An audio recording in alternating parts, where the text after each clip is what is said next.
Hello everyone, welcome to neetuznd.com। इस video में हम अध्याय 19 उत्सर्जी पदार्थ और एवं उसका निष्कासन यानी कि एक्सक्रीटरी प्रोडक्ट एंड एलिमिनेशन के 15 वैकल्पिक प्रश्नों के बारे में बात करेंगे। ये सारे प्रश्न हमने 11वीं कक्षा की एग्जाम्पलर बुक से ली है। तो आइए शुरू करते हैं। पहला क्वेश्चन है कि निम्नलिखित पदार्थ प्राणियों के उत्सर्जी पदार्थ हैं, यानी कि दिए गए जो सारे पदार्थ है ये प्राणियों की उत्सर्जी पदार्थ हैं। इनमें से सबसे कम अविषालु पदार्थ यानी कि जो सबसे कम टॉक्सिसिटी वाला है, जो सबसे कम टॉक्सिक है, उन पदार्थों का चयन करना है। तो हमारे पास ऑप्शन है यूरिया, यूरिक अम्ल, अमोनिया और कार्बन डाइऑक्साइड। तो जो हमारा करेक्ट आंसर होगा वो होगा यूरिक अम्ल, यानी कि इनमें से सबसे कम विषैला यानी कि सबसे कम विषालु जो है वो क्या है, यूरिक अम्ल है। अगला क्वेश्चन है निम्नलिखित में से किस में रुधिर का नियंत्रण होता है, यानी कि रुधिर का जो नियंत्रण होता है, फिल्ट्रेशन होता है, वो किस में होता है। ऑप्शन है हमारे पास पीसीटी, डीसीटी, सग्राही वाहिनी और मैलिपिगी पिंड। तो जो हमारा करेक्ट आंसर है वो क्या है, मैलिपेगी पिंड। मैलिपेगी पिंड में क्या होता है, इसका नियंत्रण होता है, किसका, रुधिर का। अगला क्वेश्चन है निम्नलिखित में से कौन सा कथन सही नहीं है, यानी कि गलत कथन के बारे में पूछ रखा है। एडीएच, क्या एडीएच रुधिर के एंजियोरेसिनोजेन को एंजियोटेंसिन में बदल जाने से रोकता है। एल्डोस्टेरोन पानी को पुनः अवशोषण में मदद करता है। एएनएफ सोडियम के पुनः अवशोषण को बढ़ावा देता है। और रेनिन इसके वाहिका स्फीतीकरण होता है, रेनिन। तो जो हमारा करेक्ट आंसर होगा 2 का, वो होगा क्या होगा, डी, यानी कि जो डी है वो गलत आंसर है, गलत कथन है। रेनिन जो होता है वाहिका स्फीतीकरण होता है, जो होता है ये नहीं होता है वाहिका स्फीतीकरण, यानी कि क्या होता है, जो वेसल्स होते हैं उसकी मतलब स्फीति यानी कि उसको बढ़ाता नहीं है, उसको चौड़ा नहीं करता है। अगला क्वेश्चन है क्वेश्चन नंबर 4, निम्नलिखित में से किस एक पदार्थ का निष्कासन हमारे शरीर के फेफड़े द्वारा बहुत बड़ी मात्रा में की जाती है। तो एक बात बता दे, जो कार्बन डाइऑक्साइड है ये तो सबसे बड़ी मात्रा में की ही जाती है फेफड़े से बाहर, लेकिन एक और चीज है, क्या है, H2O, यानी कि हवा के द्वारा, हमारे सांस के द्वारा जो जल की भी मात्रा होती है वो क्या होती है, बाहर निकलती है। तो हमारे पास ऑप्शन है केवल CO2, केवल H2O, CO2 और H2O दोनों और अमोनिया। अमोनिया तो हो ही नहीं सकता, ये दोनों हो सकता है लेकिन साथ में ये नहीं है। अतः जो हमारा करेक्ट आंसर होगा वो होगा सी, यानी कि कार्बन डाइऑक्साइड और जल जो होता है हमारे फेफड़े से बहुत अधिक मात्रा में निकलती है। यहाँ पे मूत्र का पीएच पूछ रहा है, मूत्र का पीएच लगभग कितना होता है, तो मूत्र का पीएच क्या होता है, 6 होता है, जो कि क्या होता है, 6 होता है, क्या होता है, 6 होता है। 7 पे उदासीन हो जाता है, ठीक है, और एक तरफ क्षारीय अम्लीय होता है और एक तरफ क्षारीय होता है, तो क्या होगा, ये क्षारीय होगा, क्या होगा, क्षारीय होगा। अगला क्वेश्चन है क्वेश्चन नंबर 6, उत्सर्जी अंग की संरचनाएं प्राणियों के नाम दिए गए हैं, उनका सही मिलान कीजिए। कुछ उत्सर्जी अंग दिए गए हैं और कुछ प्राणियों के नाम दिए गए हैं, उनका क्या करना है, आपस में मिलान करना है, ठीक है, उनका आपस में क्या करना है, मिलान करना है। 6 नंबर क्वेश्चन, तो 6 नंबर क्वेश्चन में पहला जो ऑप्शन है अधिवृक्क, अधिवृक्क जो होती है वो किसमें पाई जाती हैं, तो अधिवृक्क क्या होती है, तेलचिट्टा में पाई जाती है, ठीक है। और वृक्कक जो होती हैं, वृक्कक किस में पाई जाती है भैया, वृक्कक किस में पाई जाती हैं, तो वृक्कक जो होती है वो क्या होती है, झींगा में पाई जाती है, ठीक है, वृक्कक क्या होती है, झींगा में पाई जाती है। और मैलीपिगी नलिका, मैलीपिगी जो नलिका होती है, मैलीपिगी नलिका वो किस में पाई जाती है, वो तिलचट्टे में पाई जाती है, ठीक है। और ग्रीन ग्रंथि यानी कि जो ग्रीन ग्लैंड्स जो होते हैं वो कहाँ पाई जाती है, वो किस में पाई जाती है, वो चिपटे, मतलब वो किस में पाई जाती है, सॉरी गलत हो गया यहाँ पे लगता है, एक सेकेंड, हड़बड़ाहट में गड़बड़ाहट हो गई भैया। तो देखिए क्या होगा कि जो अधिवृक्क जो होगा वो अधिवृक्क कहाँ पे पाया जाता है, ये चिपटे कृमि में पाया जाता है अधिवृक्क, ठीक है। अधिवृक्क कहाँ पाया जाता है, अधिवृक्क क्या होता है, चिपटे कृमि में पाया जाता है। और वृक्कक जो होते हैं, वृक्कक जो होते हैं वो केंचुए में पाए जाते हैं, ठीक है। और मैलीपिगी नलिका, मैलीपिगी नलिका जो पाई जाती है वो तिलचट्टे में पाई जाती है। और ग्रीन ग्रंथि जो होती है वो क्या पाई जाती है, झींगा में पाई जाती है, यानी कि लंग मतलब ग्रीन जो ग्लैंड होती है वो कहाँ पाई जाती है, झींगा में पाई जाती है। तो देखते हैं ये ऑप्शन किससे मैच करता है जो हमने मिलाया है। तो हमने मिलाया था 1 का 4, 1 का 4, बी का 3, सी का 2 और डी का 1। तो जो हमारा करेक्ट आंसर होगा वो क्या होगा, ए होगा। अगला क्वेश्चन है क्वेश्चन नंबर 7, निम्नलिखित में से कौन सा कथन सही नहीं है, यानी कि गलत मतलब रॉन्ग स्टेटमेंट के बारे में यहाँ पे क्या करता है, ये पूछ रखा है। क्या कौन स्टेटमेंट इसमें से गलत है, क्या है स्टेटमेंट गलत है।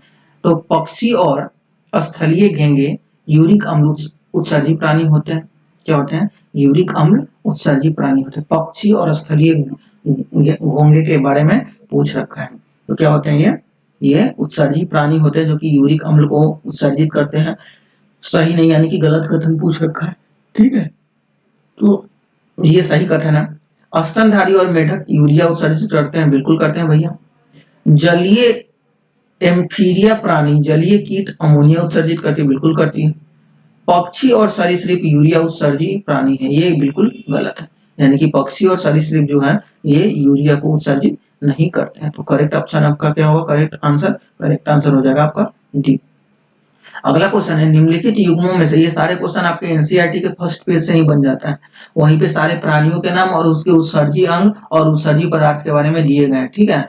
किसमें जो हमारा उत्सर्जन वाला चैप्टर है, चैप्टर नंबर 19 11वीं कक्षा का, उसमें, ठीक है। तो यूरिक अम्ल जो होता है वो पक्षी मतलब गलत युग्म के बारे में पूछ रखा है। यूरिया उत्सर्जी कीट, अमोनिया उत्सर्जी टैडपोल और यूरिया उत्सर्जी हाथी, ठीक है, हाथी। तो जो हमारा इनकरेक्ट जो गलत स्टेटमेंट है, जो गलत मैच करता है वो क्या है, बी जो है वो क्या करता है, गलत मैच करता है। अगला क्वेश्चन है क्वेश्चन नंबर 9, निम्नलिखित में से कौन सा कथन सही नहीं है। यहाँ पे गलत कथन के बारे में पूछ रखा है, ठीक है, गलत कथन के बारे में पूछा है। तो देखते हैं एक एक कथन पढ़ के। वृक्क के मेडुलरी क्षेत्र कुछ एक शंकुरूपी सहतियों में बांटा जाता है जिन्हें मेडुलरी पिंड कहते हैं, जो कि कैलिक्सो के भीतर प्रतिरक्षी होती है, बिल्कुल सही, सही ऑप्शन है। वृक्क के भीतर कॉर्टिकल क्षेत्र में वृक्क पेल्वस के रूप में मेंडुलरी पिरामिडों के बीच में फैला होता है। ये क्या है, ये गलत स्टेटमेंट है। और जो ये सी और डी है ये दोनों ही सही स्टेटमेंट है। तो पूछ रखा है कि सही कथन सही नहीं यानी कि गलत स्टेटमेंट के बारे में पूछा, तो बी हमारा जो होगा वो गलत स्टेटमेंट होगा, तब बी इज करेक्ट आंसर। अगला क्वेश्चन है क्वेश्चन नंबर 10, रुधिर में यूरिया एकत्रित हो जाने की स्थिति को क्या कहते हैं, ठीक है भाई। ये एक प्रकार की डिसऑर्डर है यानी कि डिजीज है, उसे क्या कहते हैं। ऑप्शन है हमारे पास रीनल कैल्कुलाई, यक्षी शोथ, यूरेमिया और कीटोन्यूरिया। तो जो हमारा करेक्ट आंसर होगा ये होगा यूरेमिया, यानी कि सी इज करेक्ट आंसर। यूरेमिया क्या है, रुधिर में जो होता है यूरिया का कलेक्शन यानी कि यूरिया एकत्रित हो जाना। निम्नलिखित में से कौन सा एक प्रतिमूत्रक हार्मोन भी कहलाता है, यानी कि डायूरेटिक हार्मोन, क्या डायूरेटिक हार्मोन। ऑप्शन है हमारे पास ऑक्सीटॉसिन, बिल्कुल नहीं। वैसोप्रेसिन, एड्रेनलिन और कैल्सिटोनिन। तो जो हमारा करेक्ट आंसर होगा वो क्या होगा, करेक्ट आंसर जो हमारा होगा वो क्या होगा, वैसोप्रेसिन, यानी कि B is correct answer. Vasopressin क्या है, यह एक प्रतिमूत्रक हार्मोन है यानी कि डायूरेटिक हार्मोन है। अगला क्वेश्चन है क्वेश्चन नंबर 12, निम्नलिखित सब कॉलम में ए कॉलम और बी कॉलम का मिलान कीजिए, शारीरिक क्रियात्मक प्रतिक्रियाओं के साथ मिलान कीजिए और सही उत्तर का चयन कीजिए। यानी कि बॉडी पार्ट्स मतलब उसके जो दे रखे हैं पार्ट्स दे रखे हैं और उसके काम क्या क्या होते हैं ये दे रखे हैं। पहला ऑप्शन है निकटस्थ सवलित नलिका, ये क्या करती है, एक जो ए ऑप्शन है ए का काम क्या है, ए का काम क्या है, एक जो होता है 80 से लेकर 70 से लेकर 80% इलेक्ट्रोलाइट का पुनः अवशोषण करता है। दूरस्थ सम्मिलित नलिका का काम क्या है, दूरस्थ जो सम्मिलित नलिका है उनका काम है आयनी संतुलन करना यानी कि आयनों को संतुलित करना। और हेलोज पासा का काम क्या है, हेलोज पासा का क्या काम है, हेलोज पासा का काम है जो मूत्र का जो सांद्र मतलब कंसंट्रेटेड यूरिन का निर्माण करना, ठीक है। और प्रतिकृत क्रियाविधि क्या है, प्रतिकृत क्रियाविधि क्या है, मेंडुला के सांद्रण प्रबंध को करना। और एक जो बच गया उसका हो जाएगा बी, ठीक है। तो हमारा करेक्ट आंसर होगा, मिलान करते हैं, एक का कितना लिखा था, एक का 3 तो 2 में है, 3 में है।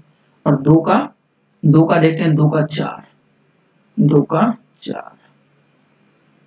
ठीक है भाई। 1 का 3, 2 का 4, सी का 1, ठीक है, सी का 1। तो जो हमारा करेक्ट आंसर होगा वो क्या होगा, होगा बी, यानी कि बी हमारा करेक्ट आंसर, ठीक है। अगला क्वेश्चन है कॉलम ए में दिए गए अब सामान्य परिस्थितियों को कॉलम बी में दिए गए उनकी व्याख्याओं के साथ मिलान कीजिए और फिर सही विकल्पों का चयन कीजिए। तो फिर हम मिला लेते हैं। अभी पढ़े थे ग्लाइकोस्यूरिया क्या होते हैं। ग्लाइकोस्यूरिया होती है जब ब्लड में क्या होती है, ग्लूकोज की मात्रा क्या, जो ब्लड में जो होती है यूरिया की मात्रा बढ़ जाती है, ठीक है, बढ़ जाती है। अभी पढ़ा था ग्लाइकोस्यूरिया के बारे में। Glycosuria, gout, nephritis, renal calculi, glomerular nephritis, nephritis. तो हमारा 13 नंबर क्वेश्चन है। 13 में देखते हैं मिलान करके कि कौन कौन सा क्या है। तो ए का जो है, ए का भी हमने पढ़ा था, ए का मूत्र में ग्लूकोज मौजूद होते हैं। ए का 4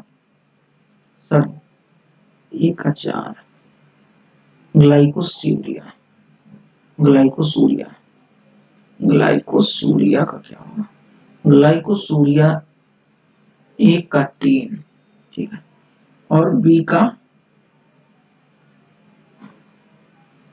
1 का 3 या 4, दोनों में से तो कोई जरूर हो। अच्छा एक बार और देखते हैं। ग्लाइकोसूरिया जो होता है वो क्या होता है, 1 का 4, चलिए 1 का 4 करते हैं, ठीक है। और जो बी है रीनल कैल्कुलाई वो क्या होता है, ब्रिक क्रिस्टलीकृत लवणों की सहित होती है। और ग्लोम्युलर नेफ्राइटिस क्या होता है, ग्लोमुलर नेफ्राइटिस क्या होता है, वृक्क के कुछ कोशिका गुच्छों की सूजन आ जाती है। और गाउट जो होती है ये जोड़ों में यूरिया की एकत्रित हो जाती है। तो देखिए 1 का 4,